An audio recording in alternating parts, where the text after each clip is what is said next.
India news और उस वक्त की सबसे बड़ी खबर आप तक हम पहुंचाते हैं। साल 2004 में सोनिया गांधी ने प्रधानमंत्री की कुर्सी क्यों ठुकरा दी, इसे लेकर पूर्व विदेश मंत्री नटवर सिंह ने नया खुलासा किया है। नटवर सिंह के मुताबिक राहुल गांधी को इस बात का डर था कि उनकी मां की हत्या हो सकती है, इसीलिए राहुल के कहने पर मां सोनिया ने पीएम की कुर्सी ठुकरा दी थी। इस बात का दावा पूर्व विदेश मंत्री नटवर सिंह ने किया है। आपको बता दें, पूर्व कांग्रेसी नेता का कहना है कि सोनिया गांधी ने पीएम पद अपनी अंतरात्मा की आवाज पर नहीं बल्कि राहुल गांधी के डर के कारण ठुकराया था। नटवर सिंह ने अपनी किताब में क्या लिखा है वो आपको दिखाते हैं। राहुल गांधी को डर था कि अगर उनकी मां सोनिया, दादी इंदिरा गांधी और पिता राजीव गांधी की तरह पीएम बन गई तो उनकी भी हत्या कर दी जाएगी। यही वजह थी कि राहुल गांधी ने बेटा होने की दुहाई देते हुए सोनिया को पीएम नहीं बनने दिया। राहुल गांधी ने अपनी मां सोनिया गांधी को सोचने के लिए 24 घंटों का समय दिया था,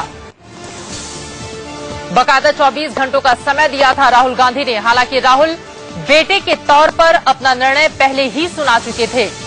आखिरकार सोनिया गांधी को भी राहुल की ये अपील माननी पड़ी। One life is not enough Natwar Singh की ये किताब है जो 1 अगस्त को आने वाली है, लेकिन उसके ठीक पहले ये बातें जाहिर तौर पर राजनीतिक गलियारों में भूचाल मचाने के लिए काफी हैं। नटवर सिंह ने ये जो सनसनीखेज दावा अपनी आने वाली किताब में किया है उसका नाम one life is not enough है। नटवर सिंह की ये किताब 1 अगस्त को रिलीज होने वाली है। खबर यह भी है कि 7 मई को सोनिया गांधी और प्रियंका गांधी ने नटवर सिंह को घर पर बुलाया था और उनसे कहा था कि सोनिया गांधी के पीएम नहीं बनने की असली कहानी को किताब का हिस्सा न बनाएं। जाहिर है अगर नटवर सिंह के इस दावे में दम है तो सोनिया गांधी और गांधी परिवार की सियासत पर इसका बड़ा असर पड़ सकता है और ये बात सामने आ सकती है कि सोनिया गांधी ने अपनी अंतरात्मा की आवाज सुनकर नहीं बल्कि राहुल गांधी के डर की वजह से प्रधानमंत्री का पद ठुकराया था। सोनिया गांधी को लेकर बड़ा खुलासा किया है नटवर सिंह ने अपनी किताब में। सोनिया ने क्यों ठुकराई थी पीएम की कुर्सी, ये अब साफ हो गया है और नटवर सिंह बकायदा इस बात का दावा करते हुए 7 मई को उनकी सोनिया गांधी से जो मुलाकात हुई थी उसका भी जिक्र करते हैं। वहीं बीजेपी नेता प्रकाश जावड़ेकर ने इस खुलासे के बाद कांग्रेस पर सवाल खड़े किए हैं, सुनिए। नटवर सिंह का साक्षात्कार एक महत्वपूर्ण साक्षात्कार है क्योंकि वो कांग्रेस में बहुत सालों से रहे और बहुत महत्वपूर्ण पदों पर रहे और सत्ता को बहुत नजदीकी से देखा है और इसलिए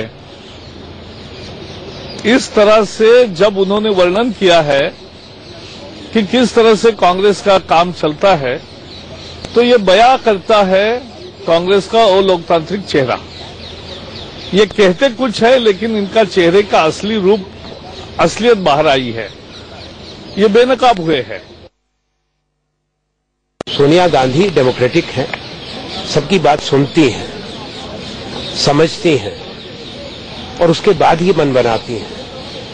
कोई अधिनायकवाद में जो विश्वास करते हैं, अथॉरिटेरियन नेता होते हैं, वो बात सुन के सबसे सलाह मशवरा करके निर्णय नहीं करते। फिर ये उनका दृष्टिकोण है, हम उस पर नहीं कुछ कहना चाहते हैं। आनंद शर्मा की ओर से इस बात को खारिज नहीं किया गया है कि नटवर सिंह ने जो कुछ लिखा है वो गलत है। One life is not enough 1 अगस्त को रिलीज होने वाली है, लेकिन उसके ठीक पहले नटवर सिंह ने अपनी किताब में इस बात का साफ साफ जिक्र किया है और ये कहा है कि राहुल गांधी को डर था इस वजह से। आगे बढ़ते हुए आपको सुनाते हैं सोनिया गांधी ने उस वक्त क्या कुछ कहा था, किस तरह से अपनी अंतरात्मा की आवाज की दुहाई देते हुए उन्होंने पीएम पद ठुकरा दिया था।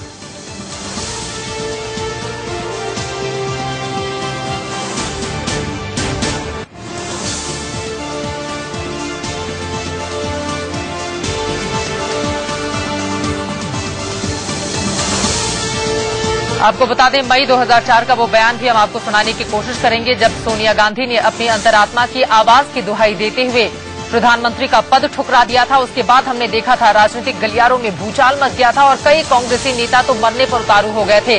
इस बात का बार बार निवेदन किया जा रहा था कि आप ही सब कुछ हैं, आप ही प्रधानमंत्री बनिए, लेकिन साफ साफ सोनिया गांधी की ओर से कह दिया गया था कि उनकी अंतरात्मा इस बात की इजाजत नहीं देती है। लेकिन नटवर सिंह की इस किताब में जिन बातों का जिक्र किया गया है वो बिल्कुल उलट है। उसमें साफ साफ लिखा गया है कि राहुल गांधी ने अपनी मां को मना किया था और ये कहा था कि पिता और दादी की तरह उनकी भी हत्या हो सकती है, इसलिए आप प्रधानमंत्री का पद ठुकरा दीजिए।